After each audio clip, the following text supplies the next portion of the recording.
Está nuestro operador estrella, que es Carlos De Mare. ¿Qué tal, maestro? ¿Cómo va? Y está Alejandro Horowitz. ¿Cómo va? Digamos que va, que no es poco, qué sé yo. Ponele. ¿Cómo vivís estos momentos? Y vamos a hablar de tus libros, por supuesto, ¿no?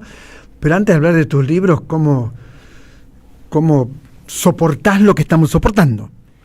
Bueno, la fórmula soportar ahorra de ademanes estériles, ¿no? Esto se soporta.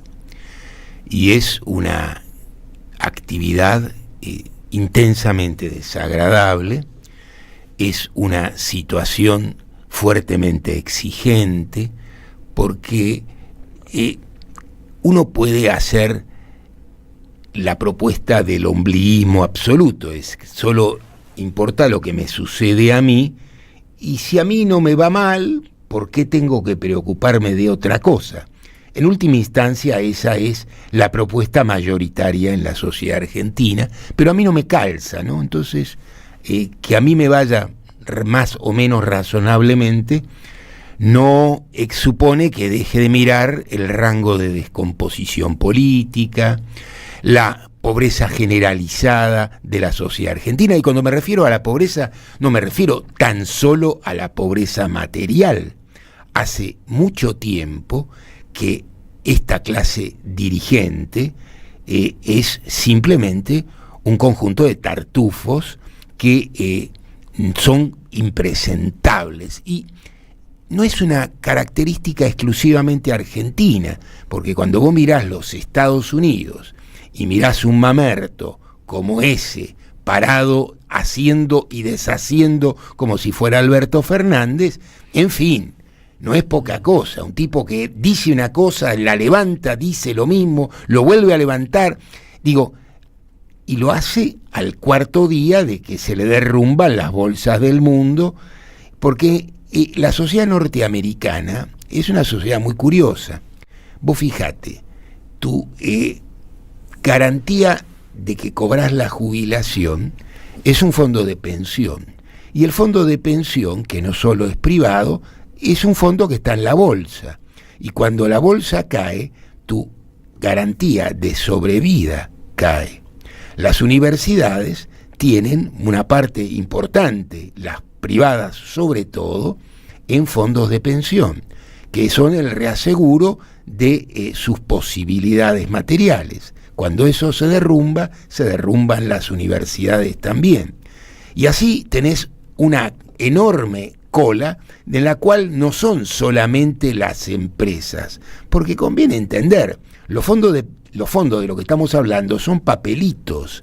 Las empresas son actividades reales, y cuando caen los papelitos no se derrumba necesariamente la actividad real.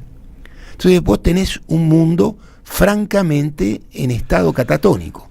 ¿Uno podría decir la palabra deshumanización?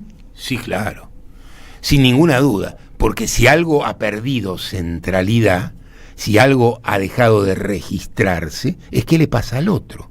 El otro pasa a ser un insignificante lugar estadístico. Consume, no consume. Compra, no compra. Morfa, no morfa. O sea, un consumidor, no un ciudadano. Ahí tenés, fíjate, si vos querés hacer una especie de índice político de la sociedad argentina, podés armarla desde ese punto de vista. En 1973 tenías la democracia de los militantes.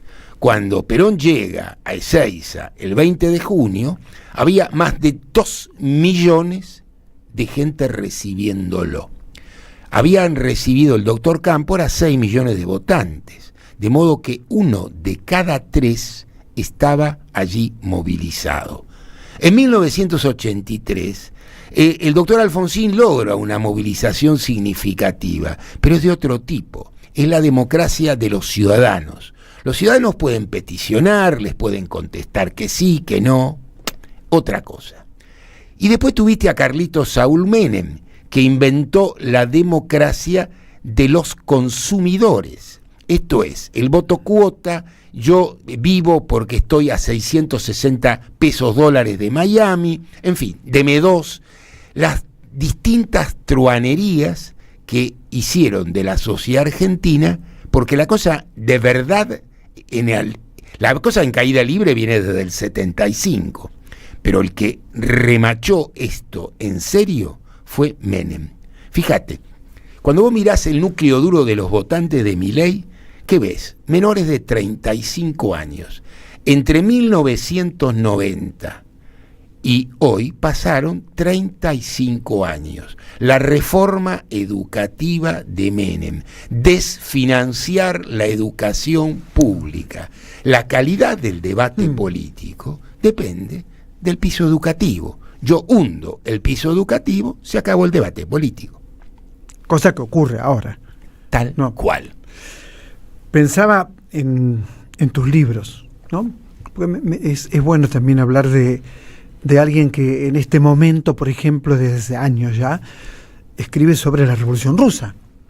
Un libro admirable, ¿te acordás del libro? Tengo alguna idea, sí. Es ¿cierto? Un ladrillote. ¿Sabes que se reedita ahora? En septiembre sale de nuevo. Pero hace poco, decía el título del libro, Operación. A ver, estamos hablando del Huracán Rojo. El Huracán Rojo, yo iba a decir Operación Roja, perfecto. El Huracán Rojo de Francia a Rusia. De Francia a Rusia. Claro. Pero hace poco tiempo me devoré Lenin Trotsky. Sí, señor.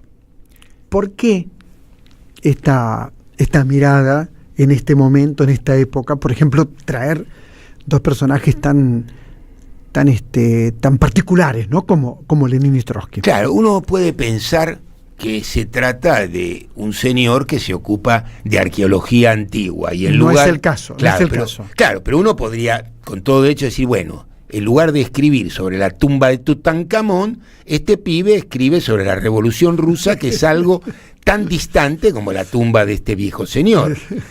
No. Acá viene la cuestión. El secreto de la historia es que no es un pasado. La historia insiste con los problemas irresueltos en el presente. Cuando vos tenés los problemas irresueltos fuertemente agravados, tenés que mirar el punto donde estos problemas fueron considerados en otros términos. Vos podés decir, sí, está bien, pero eso pasó en 1917. ¿Ah, sí? Pues bien, miremos de nuevo el presente. ¿Con quién tiene el conflicto el presidente de los Estados Unidos? Con China. Bien. ¿China desde cuándo es China? Desde que hizo la revolución encabezada con Mao Zedong, dirigente central de la Tercera Internacional y del Partido Comunista Chino. El Partido Comunista Chino podemos opinar muchas cosas sobre él y decir otras tantas. Lo que no se nos puede escapar es pensar que estamos frente a una democracia de mercado donde el mercado resuelve qué se invierte, dónde se invierte y qué pasa. Para entender el conflicto de la China actual es preciso entender la Revolución China. Y no hay modo de entender la Revolución China sin Lenin y Trotsky. De modo que si vos tirás del piolincito para llegar acá, tenés que ir por lo menos hasta ahí. ¿Y puedo entender Lenin y Trotsky a partir del desastre de Stalin, por ejemplo? Es una pregunta, ¿eh? No, seguro. Primero conviene recordar que Lenin se muere en 1924 y que Trotsky es expulsado de la Unión Soviética. Y asesinado. En 1940 es asesinado y en 1927 es expulsado. Y es expulsado por Stalin. Digo esto porque no es una cuestión de Horowitz opina. Son datos duros de lo que sucedió tal como sucedió. Primer cuestión. Segunda cuestión. Hay una diferencia fenomenal, y esto no se le escapa a nadie. Hay una famosa entrevista que Stalin da en 1937, todavía está vivo Trotsky, es una entrevista que le da a una agencia norteamericana. Entonces le preguntan sobre si él encabeza la revolución mundial. Y él dice que de ninguna manera, que ese es un malentendido, y que él no encabeza ninguna revolución porque las revoluciones no se hacen desde afuera, lo cual es una astuta estratagema para decir algo que no es falso del todo, pero que sirve para desvincularse de la revolución cuando la revolución está siendo derrotada. Porque acá viene la cuestión. Cuando vos mirás los enfrentamientos entre el radicalismo izquierdista de los años 20, 30 y el fascismo, los resultados fueron siempre iguales. En 1922 todavía Lenin está vivo, Mussolini toma el poder en Italia. En 1933 Hitler toma el poder Hitler, Trotsky está vivo. En 1939 Franco derrota definitivamente la República Española y todavía Trotsky también está vivo. Ahora, qué personaje fascinante es Trotsky. Por ahí no lo compartís. A mí me parece un personaje fascinante. Su encuentro con Bretón, su periodo mexicano, su idea de la revolución permanente. Hay cosas de Trotsky que siempre me parecieron muy, muy valiosas, y el enfrentamiento con Stalin, ¿no? Trotsky es, sin ninguna duda, un personaje legendario. Pocas veces alguien tiene la aptitud tan descomunal de poder jugar en tantas canchas distintas y hacerlo en todas con un nivel extraordinario.